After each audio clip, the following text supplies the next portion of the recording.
Hi everybody, Sherry from the Army Wellness Center, Fort Sill, and I have a sports-specific sequence for runners. This is particularly good for stabilizing the knees to keep them strong, but also to balance the knees with some strength and some stretching. All right, so to begin with, the first thing we're going to do is just stand with our feet underneath our hips. Our ankles are stacked, hips and shoulders all in one line. And we're going to purposely reach up through the crown of the head without taking our shoulders with us, and place the hands on our belly. And just take some deep breaths in and out. If we notice our feet and balance between the fronts and the backs of our feet, that will engage our hips and our pelvis, which in running, once you come out of acceleration, you want to have your torso upright and aligned so that you get your best running speed. And so just allowing the body to take this position and then focus on the breathing. We stand not at attention very much during the day. We lean to one foot. We imbalance ourselves a lot. All right, now we're just going to do a little bit of a warm up here before we move on. So let's go ahead and just start by doing some squats.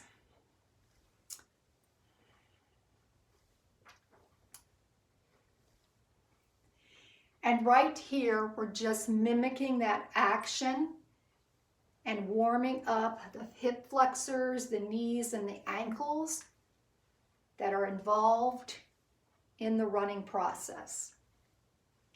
Good, now let's go ahead and step out,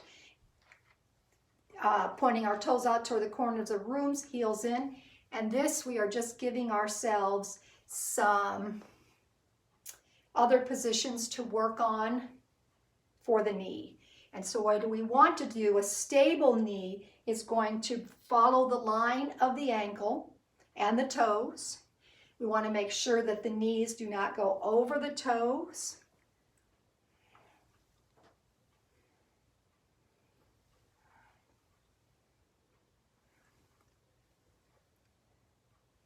Very good. And then we'll come and stand back in our attention position, which is mountain. Very good. All right, so now that we're warmed up a little bit, we're going to do a few moves right here to stabilize the knee and make it strong. So let's just step back to a nice comfortable position. We're going to have our hips forward, and we're just going to lunge our front leg, moving that out so that we feel a stretch coming across our hips, but the knee is going to stay above the ankle.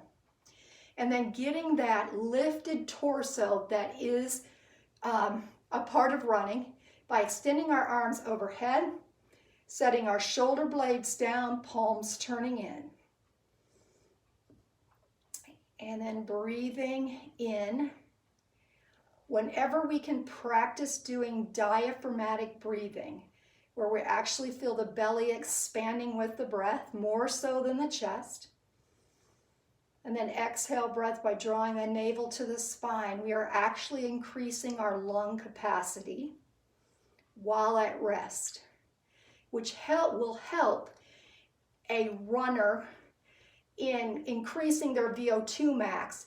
At least the muscles are conditioned and able to stretch to take on that air easier. Obviously, this action will not increase your VO2 max. It just simply gives you greater lung capacity at rest, which will transfer to better performance actually during running. And then we're going to go ahead and drop the right arm down alongside the body. Let the right hip open up to the right side of the room. Draw the shoulder blades down and allow the hips to stretch here. We've got that front knee still stabilized. On our back foot, we want to make sure that the outer edge of our back foot is not rolling up so that we are not inverting our foot. We want to make sure that we actually have the outer edge of the foot down. We don't want to increase any muscle imbalance in that back foot. That will affect your ground contact time, can lead to injury in your foot.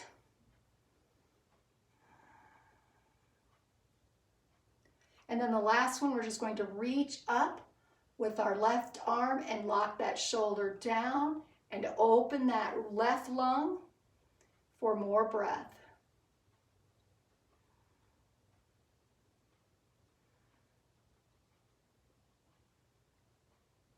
And then coming out. And we would repeat everything else on this other side. I'm not going to do that here for the sake of our video. All right, then we're going to go ahead and move on. And the next thing that we're going to do is come down into what's called chair pose. And we're going to go and stand up onto the balls of our feet and then coming down. And let's do that several times. That gives you practice in the ankles that mimics running and the actions that you will take as you are running. Also will help you to balance as well in the body. The more we're able to balance, the more stable our posture is in any activity that we do.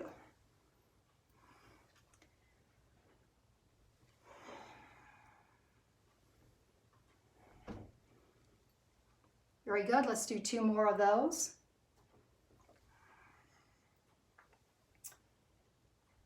Good. And then go ahead and stand back up in that attention position. Good. Now we're going to step back with the right leg onto the ball of our foot and then practice engaging our hip flexor to bring our knee up. This action mimicking our leg as it comes through for our stride in running. Now, if you want, you can bring the arms up, once again challenging your balance.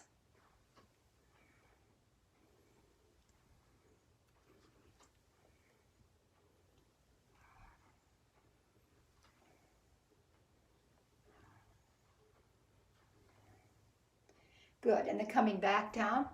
And then you can hold this too if you want. The hip flexors have a tendency to be tight in athletes. And so this is a great place, and especially in runners, a great place to give yourself a chance to stretch. And then we'll go ahead and find attention again and do everything on the other side.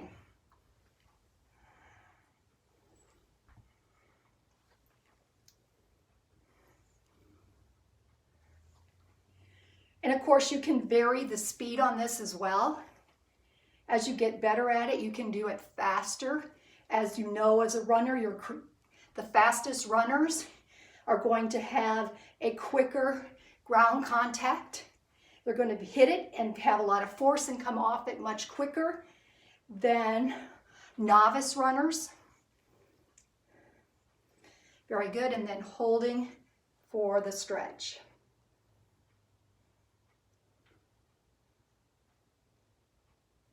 And then stepping up to attention.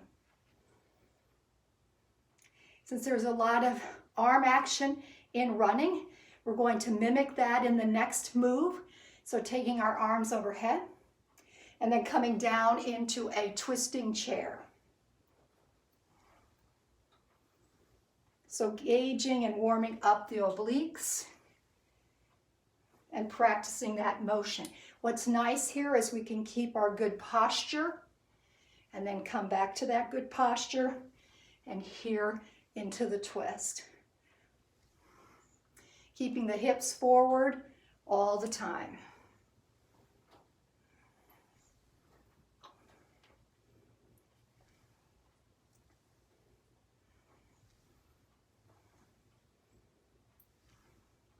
And then one more.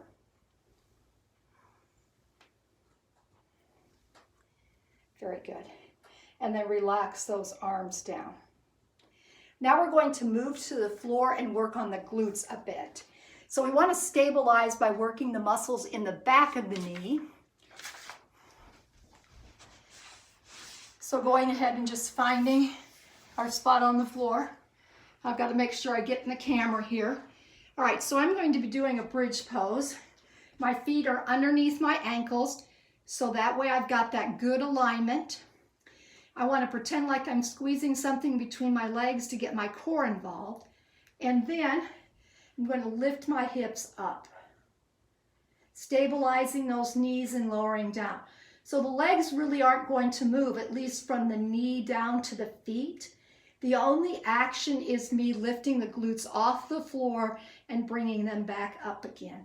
This is also a nice stretch too for the hip flexors. And then if you want, you can kick a leg out and then come back down and out and down. So we get a little balance work.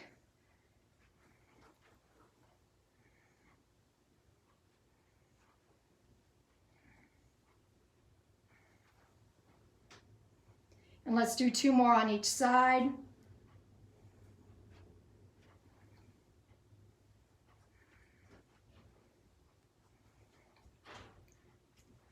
Very good. And then let's go ahead, and because this is a tight area for runners, let's go ahead and hold that stretch.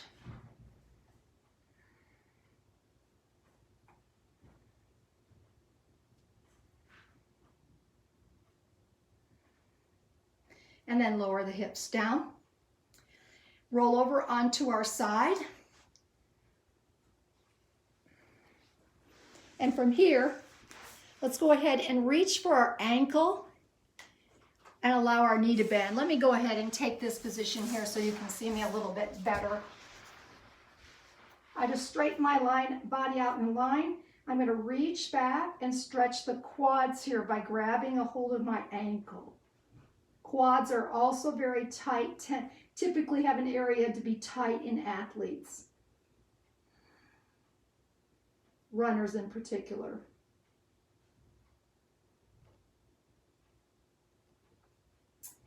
And then we'll roll over onto our back. And what's nice here is we can stretch out the quads, but also the muscles that run from the thigh, the sides of the thigh, here, and stretch that out in a figure 4 stretch.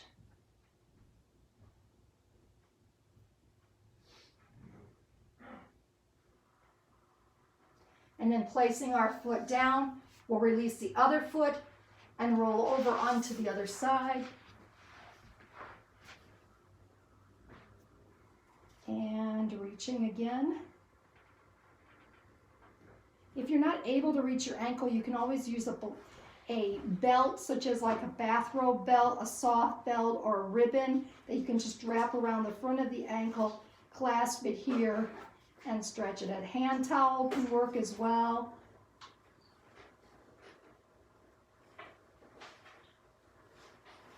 And then rolling back over onto our back and stretching out the back of our hip, the quad, the IT band.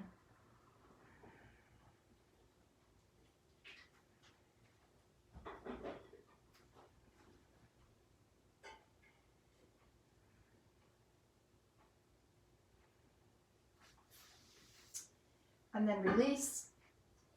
Then we'll roll over onto one side and finish for a lower back stretch, which the lower back also has a tendency to be tight in runners. And just stretching the hips back, coming down to forearms, coming down as close to the ground as you want it to be, taking the back out. The hips out as far as away from the shoulders, top of the head as they'll reach without force.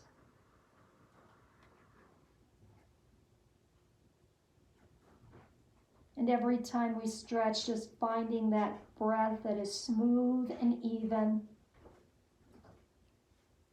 And maybe even increasing the exhale breath a little longer to encourage the stretch more.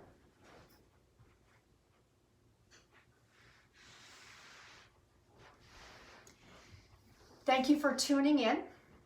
What we do know is your training time is very, very important, but also by balancing it with activities that are sports specific, that help with stability and balance, and also mimic the motions of the things that you'll be doing in your activity, also enhance performance. Best of luck. Stay healthy. Stay well.